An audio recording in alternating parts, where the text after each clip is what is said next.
Okey guys, ni ada satu breaking news guys. Breaking news. Dalam satu percubaan terakhir untuk menghalang krisis menjadi lebih teruk, sebelum tamat 24 jam yang terakhir yang diberikan oleh Donald Trump tu, dilaporkan Amerika Syarikat dan juga Iran telah pun menerima cadangan gencatan senjata selama 45 hari. Dan dimasukkan juga dalam cadangan ini adalah pembukaan semula Selat Hormuz. Ini satu perkembangan yang terbesar di tengah-tengah konflik ni yang semakin meruncing. Siapa yang hantar cadangan ni?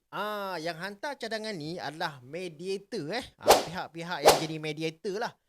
Yang mana sebelum ni saya ada buat satu konten ataupun video mengenai mediator ni yang terdiri daripada Mesir, Pakistan dan juga Turki. Jadi matlamat utama proposal ataupun cadangan yang dihantar oleh mediator ni, dia punya objektif adalah untuk bagi ruang kepada rundingan dan mencapai satu perjanjian damai yang dikatakan lebih kekal lah.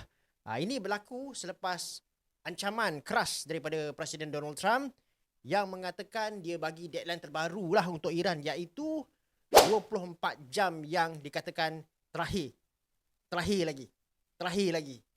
Sebelum Iran perlu membuka laluan strategik Selat Hormuz ni dan juga buat deal dengan Amerika Syarikat. Tapi dalam masa yang sama, konflik ni makin panas juga bila ada serangan udara yang dilaporkan pun mengorbankan lebih 25 orang dekat Iran. Okey, satu benda yang kita dapat rumuskan dekat sini, walaupun cadangan gencatan senjata ni dia nampak satu sebagai mungkin jalan keluar yang terakhir lah.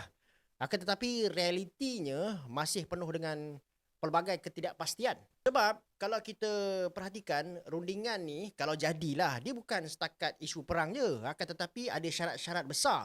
Contohnya macam sekatan ekonomi, aset beku dan juga isu nuklear Iran. Jadi dia sangat kompleks guys. Selagi semua pihak ni belum dapat persetujuan penuh, risiko gangguan dekat Selat Hormuz ni masih tinggi. Apapun, kita perhatikan sama-sama apa yang akan berlaku dalam masa terdekat. Apapun nanti saya akan update korang. Follow dulu guys.